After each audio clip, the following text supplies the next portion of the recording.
You remember my friend Donna, right? I asked her a question once. Can we talk about Ferguson?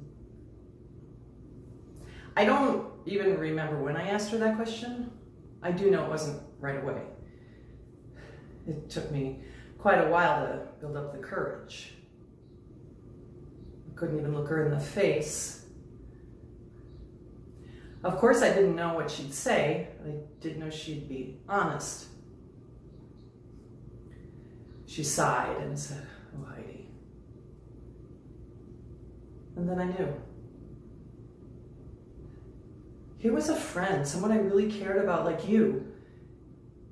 And I was allowing her to live all alone in her pain. Someone I really cared about. I was not showing up for her. That's white privilege. Oh, sure, I voted for Obama. I even housed one of his workers for like 2 months, remember that? So I'm a good person, an ally. But where was I when Mike Brown was murdered? Trayvon Martin? I'll tell you where I was. Hiding behind my white privilege and the truth. That my white son, like your white son, could wear all the hoodies he wanted. He would never be murdered walking home from buying Skittles.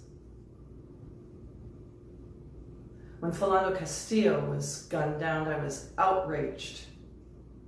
And I put on my cloak of white privilege, and I did absolutely nothing.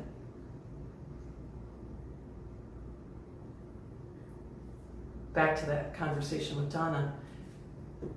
I asked her about how the cops treat black men.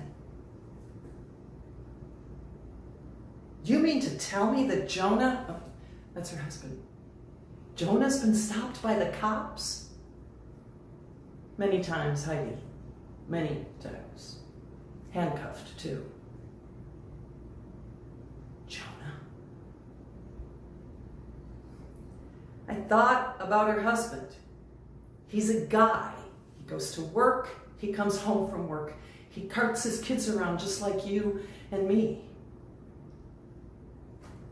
I thought about their son. He's going to be 13. Who knows what's in store for him? I imagine what happened to Eric Garner and George Floyd happening to them. I imagine their bodies being stepped on, the life being choked out of them. When I imagine this happening to people that I know and care about, my heart breaks because I am not showing up. I know how to be an ally. I know how to take action. I've done it before, but I've stopped.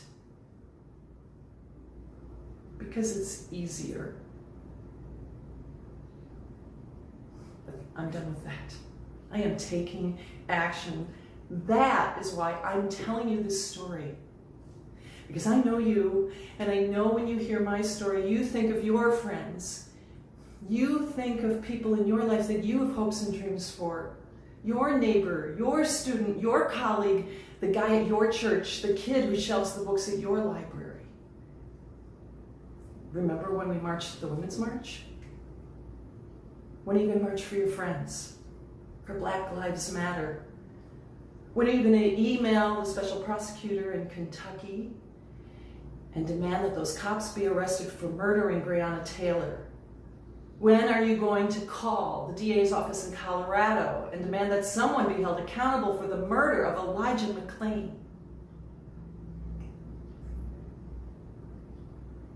It's our problem.